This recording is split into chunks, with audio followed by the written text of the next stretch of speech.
농교와 김수학의 초월적 만남. 옛날 옛적에 신라의 제27대 국왕인 선덕여왕이 살았어요. 그녀는 백성을 사랑하는 여왕이자 불교를 중시하는 현명한 군자였어요. 사찰을 자주 다니고 심지어 몸이 좋지 않을 때에도 그 병을 치료하고자 백고자법석을 여러 쓸 정도로 불교를 중요시했어요. 선덕여왕은 이 법회를 진행하였을 때 첨성대 앞을 거닐다가 자장율사와 마주쳤어요. 자장율사는 본디 속세에 미련이 없어서 깊은 산속에서 수십 년 돌을 닦다가 그의 선한 마음을 알아본 선덕여왕이 끈질기게 설득하여 벼슬 자리에 있게 한 사람이에요. 선덕여왕은 우리 신라의 왕권이 강해졌으면 하오. 그러기 위해선 율사의 도움이 필요하오. 라고 말했어요. 이에 자장율사는 명 받들겠습니다. 하며 신라가 부강해지고 안위와 번영을 위해 특별한 보호수단을 마련하고자 했어요. 이를 위해 각 사찰의 대승정들이 분향사로 모였어요. 그들은 보관도 용이하고 눈에 띄지 않는 보물을 만들려면 장신구가 좋을 것 같습니다. 라고 한승려가 말하자 다들 동의하여 강력한 보호 마법이 담긴 반지를 제작하기로 결정했어요. 자장율사가 반지를 만들겠다고 선덕여왕에게 고하였어요. 이에 선덕여왕은 황룡사에서 반지를 제작하라고 명하였어요. 반지 제작에는 왕실에서 전해 내려오는 신성한 보석과 금속이 사용되었어요. 자장율사의 신성한 도력으로 반지의 시간과 공간을 초월하는 능력을 추가했어요. 드디어 신성한 반지가 완성되고 자장율사는 폐하, 드디어 반지를 다 만들어 싸웁니다. 라고 말하였어요. 선덕여왕은 반지를 보고 빛이 영롱한 것이 참으로 신비하구나 라고 말하였어요. 자장율사는 앞으로 이 반지는 우리 신라를 수호해 줄 것이고 신라는 폐하와 반지의 힘을 통해 강국이 될 것입니다. 라고 말하였어요. 선덕여왕은 율사와 대승정들의 노고를 취하하고 반지의 마법을 강력히 하자는 의미에서 황룡사에서 거행된 축복 의식을 시행하였어요. 의식은 불교 승려들이 경전을 낭독하는 것을 시작으로 성대하게 치러졌어요. 오직 선한 의도를 가진 자만이 이 반지를 사용할 수 있도록 강력한 결계가 쳐져 있다. 만일 심성이 악한 사람이 반지를 집으려고 하면 전기가 통한다. 반면에 반지가 최종적으로 주인을 선택할 경우 그 반지는 다른 사람이 아무리 그 반지를 뺏으려고 해도 손에서 빠지지 않는다. 그렇기에 누구든 이 반지를 훔칠 생각은 하지 마라. 다만 그 주인이 선한 마음을 잃으면 반지가 저절로 빠지고 그 순간 가장 가까운 절의 대승정에게 기운이 전해져 절에서 보관한다. 모두 이 보물을 잘 지키도록 하여라. 라고 말하였어요. 왕실은 반지를 맡기는 과정에서 믿을 만한 사람을 보내어 반지가 누구에게 보호를 받고 있는지와 어디에 있는지를 보고 받고 위기 상황에서 선한 마음을 가진 자를 기다릴 수 있도록 결계를 걸어 놓았어요. 시간이 흘러 나당 전쟁 시기, 신라의 문무왕은 반지의 힘을 빌리기로 하고 신라에 의해 멸망했지만 함께 싸우는 고구려, 백제 부흥군들에게 한반도를 지키려는 선한 마음이 있다고 생각하여 그들에게 전달하라고 명하였어요. 안승이라는 고구려 왕족에게 부디 이 반지를 끼고 전쟁에서 승리하시오. 라고 말하며 반지를 빌려주었어요. 다만 반지를 전달하면서도 내부 분열을 막기 위해 이 반지가 특별하다는 것을 말해주지 않았어요. 안승은 그 사실을 모른 채 전쟁에 나가기 전 부처님, 당나라가 한반도를 지배하는 것은 볼 수가 없습니다. 부디 힘을 주시오. 오랑캐를 물리치게 해주십시오. 라며 기도했어요. 그 순간 반지는 능력을 발동하여 안승의 승리를 이끌었어요. 시간이 흘러 경순왕은 반지를 왕실의 비밀 창고에 보관하고 신라가 더 이상 역사를 이어나갈 수 없다고 생각하여 신하들에게 신라는 더 이상 가망이 없다고 보오. 고려에게 항복의 뜻을 밝히도록 하겠소. 라고 말하였어요. 신라가 멸망하고 난 뒤 신라 왕실의 후손은 반지의 비밀을 전해 듣고 그 반지를 고려의 승려인 진울대사에게 전달하였어요. 진울대사는 한눈에 반지가 영험한 힘을 가지고 있다고 느끼고 제자들과 함께 보고하였어요. 고려에서 조선시대로 바뀌고 진왜란이 발발하자 나라를 위해 싸우는 의병장에게 전달하는 동시에 그 의병장이 죽을 경우 바로 반지를 회수할 수 있도록 승려 의병들도 같이 있게 하였어요. 그렇게 여러 의병장들의 손을 거쳐 진주성의 의병장에게 반지가 전해졌어요. 이 반지를 가지고 요군과 싸우면 큰 힘이 될 것입니다. 이 반지가 무엇입니까? 국가에 큰일이 있을 때마다 나라를 지켜주는 반지입니다. 승려는 그렇게만 전달하였어요. 의병장은 정확히는 모르지만 반지에 어떠한 힘이 있다고 느꼈어요. 의병장은 원래 풍류를 즐기는 강준선비였어요. 전쟁이 일어나기 전 여느 때처럼 기방에 간 강준은 논개의 소리와 악기를 다루는 솜씨, 춤을 보고 인간적으로 좋아하게 되었어요. 강준은 쯧쯧. 관노만 아니었으면 세상의 뜻을 펼쳤을 것인데. 안타깝구나. 라며 그녀의 능력을 안타까워하였고 그녀의 재주를 아껴 같이 풍류를 즐기는 날이 많았어요.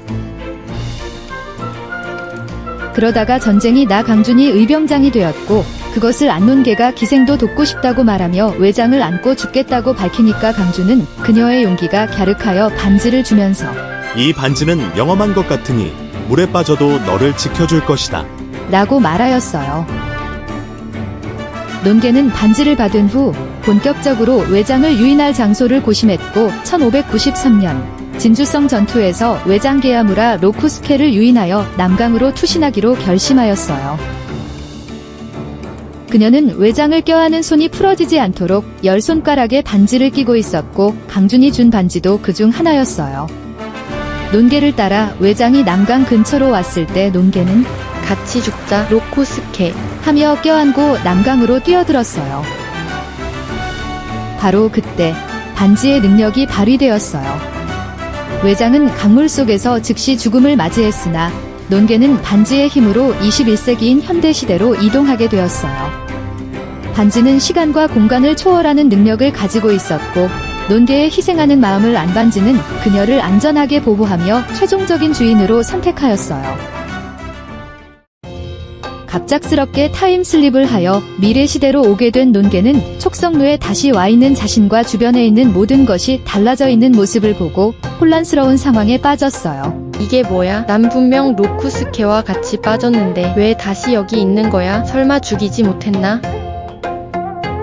이렇게 생각한 논개는 지나가는 사람들을 붙잡고 전 논개라고 합니다. 외장은 어떻게 됐소? 라고 물어보기 시작하였어요.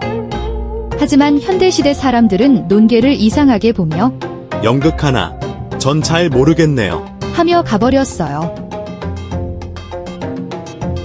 현대시대라고 알리 없는 논개는 지나가는 사람이 자기를 이상하게 쳐다보는 것이 이미 왜군에 의해 지배당하고 있다라고 생각이 들어 좌절하여 하염없이 걷다 주저앉았어요. 기생 옷을 입고 진주성을 활보하며 사람들에게 외장에 대해 묻고 다닌다는 것을 들은 호국사의 스님은 즉시 논개를 찾아서 절에 데려왔어요. 한편 논개가 타임슬립을 하고 난 후에 조선시대의 진주성의 상황은 그야말로 아비규환이었어요. 외장은 물에 빠지고 물속에서 하얀 빛이 나더니 그 뒤로 왜군들은 혼비백산하여 도망쳤어요. 강준 의병장은 시신을 찾으려 강물을 수색했지만 외장의 시신만 나올 뿐 논개의 시신은 나오지 않아 하얀 빛이 반지의 능력의 증거라고 생각하였고 혹시 나중에라도 논개의 시신을 발견하거나 후세를 위하여 논개의 행적에 대한 기록을 남겨놓았어요. 논개야 보아라. 너와 외장이 빠지자마자 빛이 나더니 너는 사라졌고 시신을 찾아도 외장의 시신만 나올 뿐이다. 너의 행방이 묘연하고 너의 시신도 찾지 못하였으나 너의 용기를 기리기 위하여 기록을 남겨놓는다. 너의 충성심이 나라를 구했다는 점을 후손들에게 잘 알려주고자 한다. 이 기록이 호국사에 지금까지 전해 내려오고 있었던 것이었어요. 이 기록을 통해서 논개와 반지에 대해 알고 있었던 호국사 스님은 기생옷을 입은 어떤 여성이 본인이 논개라고 주장하고 다니는 것을 듣고 논개가 강준 의병장이 남긴 기록의 여인이지 않을까 하며 절에 데려온 것이었어요. 그 당시 위병장님께서 기록을 남겨놓으셨습니다. 논개 맞지요? 이렇게 뵙게 되어 영광입니다. 라고 호국사의 스님이 말하였어요. 기록을 읽은 논개는 외장을 죽인 것에 안도하면서도 반지의 능력을 알게 되어 고민에 휩싸였어요. 그녀는 의병장의 기록대로 반지의 능력으로 자신이 이곳에 온 것이라면 여기에도 자신이 해야 할 일이 있어서 반지가 선택해 이곳으로 오게 한 것일지도 모른다고 생각했어요. 논개가 호국사에 계속 지내고 있는 어느 날 평소에 불심 깊던 김수학이 호국사에 찾아와서 제가 의암별제의 주인공이 되게 해주세요. 라며 기도를 드리고 있었어요. 김수학은 예로부터 내려오는 진주 권번 예술에 대해 조예가 깊고 실력이 출중한 사람이었어요. 그래서 이번에 디지털 찐주 문화대전에서 주최하는 의암별제의 주인공을 절실히 하고 싶었어요. 평소처럼 기도를 하고 있던 어느 날 호국사의 주지 스님이 수학이의 기도를 보고 미소를 지으며 수아가, 너의 소원은 이루어질 것이다. 논개와의 인연을 맺어주마. 라고 말하였어요. 그날 저녁 김수학은 드디어 논개를 만났어요. 논개는 허락을 하면서 나는 조선으로 돌아가야 하니 나의 존재를 비밀로 해주어야 한다. 라며 조건을 덧붙였어요. 김수학이 논개에게 배우고 있는 한편 김수학을 질투하는 미란이라는 또 다른 주인공 희망생이 있었어요. 미란은 의암별제에 참가하려고 하지만 김수학의 실력에 자기가 따라가지 못하여 그녀에 대한 질투가 많이 있었어요. 그런 와중 김수학이 밤마다 계속 호국사에 가는 것을 보고 미행을 하기 시작하였고 호국사에 같이 따라 들어갔어요. 따라 들어간 미란이는 김수학과 논개가 나누는 대화를 엿듣게 되었어요. 김수아, 나는 너에게 가무와 노래를 가르쳐 줄 것이다. 하지만 내 신원을 절대로 누설하지는 마라. 라는 논개의 말에 미란이는 큰 계획을 세우게 되었어요. 미란이는 훈련을 마치고 나온 김수학에게 다가가 김수학, 미란이 너가 어떻게 여기? 내가 다 들어버렸거든. 내가 논개의 비밀을 세상에 알리지 않게 하게 하려면 나에게도 가르쳐줘야 할 거야. 하며 김수학에게 으름장을 놓았어요. 김수학은 두려움에 떨며 이 사실을 논개에게 전했고 이를 들은 논개는 깊은 고민에 빠졌어요. 어떻게든 방법을 찾아보자. 라며 논개와 김수학은 훈련도 하면서 방법을 모색하기 시작했어요. 이번 의암별제에는 김수학이 주인공을 맡게 되었어요. 김수학의 제안으로 바위에서 뛰어내리는 사람을 논개로 바꾸고 물에 뛰어들고 난 뒤에 논개는 몸을 숨기고 있고 미란이에게는 논개가 김수학 대신 빠져서 죽었다라고 말할 계획을 세웠어요. 드디어 의암별제 공연이 시작되었어요. 논개가 외장을 끌어안고 뛰어내리는 공연 순서가 되었어요. 논개가 바위에서 뛰어내리는 그 순간 빛이 나서 다시 타임슬립이 되었어요. 빛이 나더니 논개는 외장과 빠졌던 당시로 돌아왔어요. 뭐야, 왜 아무도 없어? 라며 말한 논개는 곧 자신이 다시 조선시대에 돌아왔다는 것을 깨달았어요.